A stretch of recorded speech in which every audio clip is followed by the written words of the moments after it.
Hello po, good afternoon sa inyo. Welcome to my YouTube channel. Kumusta po kayo? Kung hindi pa po kayo nakasubscribe sa akin, mag-subscribe na po kayo, mag-like, mag-comment po sa aking mga video.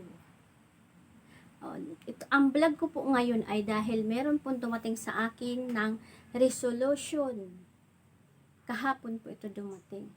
Galing po sa Republic of the Philippines, Department of Agrarian Adjudication Board Region 5. Ayan. Ito po ay resolution. Tungkol po ito dun sa pinag-file namin na motion for execution. So, ang video pong ito ay kasunod po ito nung una kong video. Ito po yung kadugsong. Sa pagpasa po namin ng motion for execution ay meron pong nag-ano po yung defendant, nag-comment at nag-opposition siya. This forum received a motion for execution from the plaintiff on August 10.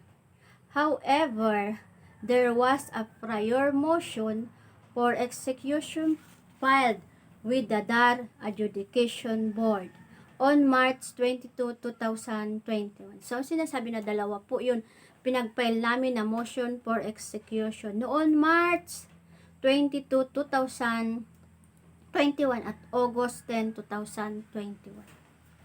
So, the entire record of the case were then remanded to this forum on June 23, 2021. Yun daw pong record ng ay pinadala na dito sa dito po pinadala. Remanded pa po. Kasi ito pong nasa central pa po kasi sa Manila po, nakapag-file na po kami ng motion for execution. March 22, 2021. Kaya po nagkaroon ng finality. Tapos, nang magkaroon ng finality, pinadala po dito at natanggap dito sa korte po ng DAET ay June 23, 2021. Kaya, nakapag-file ulit po kami ng motion for execution August 10, 2021. Kaya naging dalawa po yun, motion for execution namin. The motion for execution seek the implementation of decision rendered by this forum date May 7, 2021. Perusal of the record show that the said decision was appealed to the FARAD. Noon daw nagkaroon na po ng decision noon May 7, 2018. Dito pa po ito sa DAET. Nagkaroon na po ng decision. At pagka ng decision, nagkaroon po ng appeal. Yung defendant po, nag-appeal po sila sa Manila noon. However, the said office deny daw po. Denied the appeal in its decision date December 6, 2019. The DARAB affirmed that the decision of this forum, a motion for reconsideration, was also denied. Yun po, nag-motion for reconsideration na deny din po. Nasaan na tayo? By the same office in its resolution date November 18, 2021.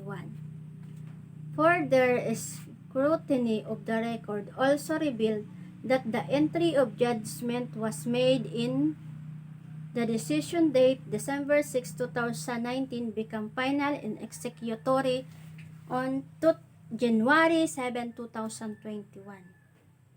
Noong December 6, 2019 ay nagkaroon na po ng enter of judgment. At nagi po itong become final ng January 7, 2021 kasi po ay wala pong appeal itong sa Court of Appeal, wala po, kaya nagi na po siyang become final.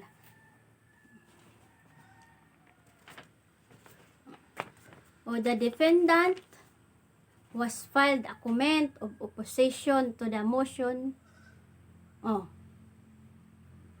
the defendant filed his comment and or opposition to the motion on August 23, 2021. O na, dun daw po sa pinag-file namin na motion for execution, nag-comment naman po at nag-opposition yun, defendant. O, sinasabi po ng defendant, he raised two main issue. First, he claimed that plaintiff Remedy Farson, attorney Impact Romulo, and Cristina Pajarillo no longer have any personality or authority to prosecute. O sinasabi na wala daw po kaming karapatan yun nga, pa-execute da. Wala daw po kaming karapatan. Yun ang sabi. Yun ang sinasabi.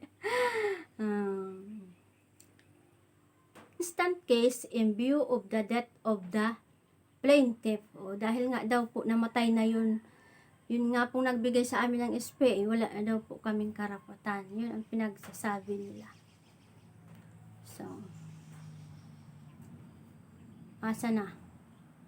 Those the plaintiff counsel in her should be directed to inform the Honorable Adjudication Board about said death and to give the name and address of the plaintiff, legal heirs, and representative pursuant to Section 22 of Rule B of the 2011 DARAB Reverse Rule of Procedure. Second, the defendant revealed that during the lifetime of the plaintiff in Santiago Nivera, they have entered into a kasunduan which has not been amended, rescinded, or revoked prior to her respective death.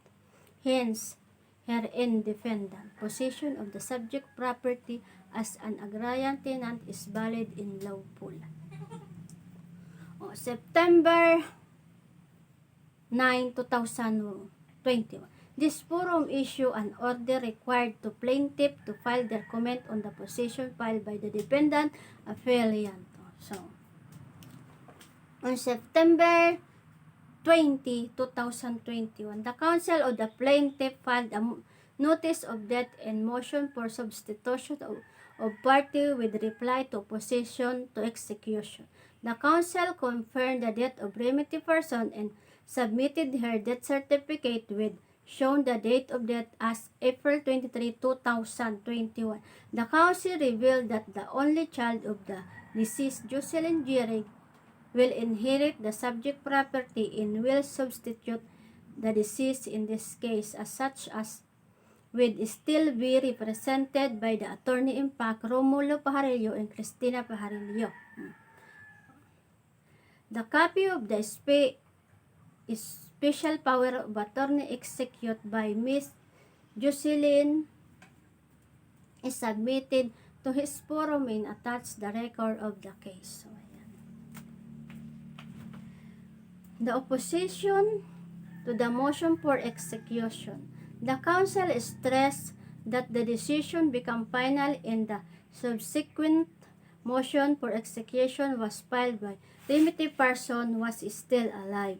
She explained that the decision is not rendered moot by her death. The decision, the counsel said, attained mutability, thus it is purely and ministerial duty of this forum to implement the decision. Yun po ang sinabi ng aming attorney.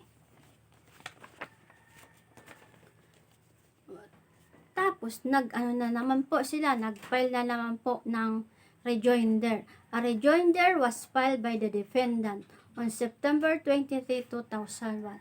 He raised again an issue on the new power of attorney give to the attorney Impact by her Remedy Farson. He said the SPA is not yet authenticated before the Philippine Embassy. Yun na naman ang sinasabi ng defendant na wala daw nga po authenticate na galing sa embassy. On October 25, 2001, the plaintiff filed her comment to rejoinder. First, it gave closure to the issue raised by the defendant on the SPA issue by the only heirs of Remedy Farson and the person of Jocelyn Gierig to her attorney in fact Romulo Parillo and Cristina Parillo, they submitted an apostille. Yun, nag-submit po kami ng apostille. Ayan na. This forum find for the plaintiff. The record for the case would readily reveal that from the time of the filing of this case, remedy person was already been represented by the her attorney in fact Romulo and Cristina Parillo. Ergo, this forum had required jurisdiction over the person of both remedy person and her attorney in fact. So, madami pa po ito. So, 13 minutes lang ang kailangan kong video. O, 10 minutes na. Anuhin na natin, patuloy. O, dito na tayo. Ano ba ito? Ayan, malapit na. Applying the same principle, by analogy, in the instant case, remedy person was actively and continuously being represented in this case by her attorney in fact from the inception of the case. Her rights were properly protected by reason of such representation. The decision became final in the motion for execution was filed during the lifetime of the principal. Diba? So, sinasabi na yun nga, yung buhay pa ang nakapag-file na po yun, kaya naprotektahan na yun.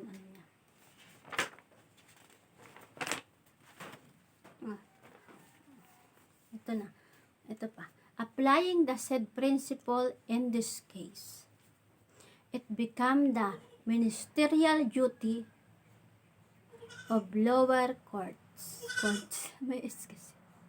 In this case, quasi-judicial body, to implement the decision that has become final and executory.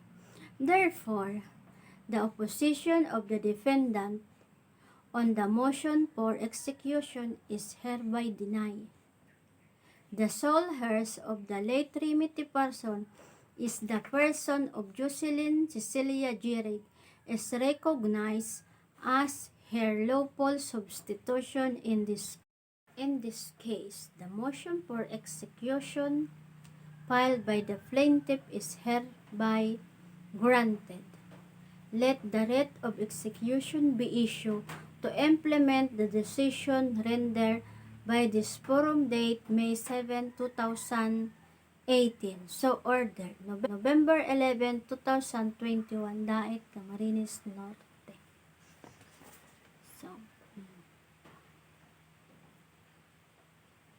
So order. Ayan po. So, nag-grant po yun pag-file namin ng motion for execution.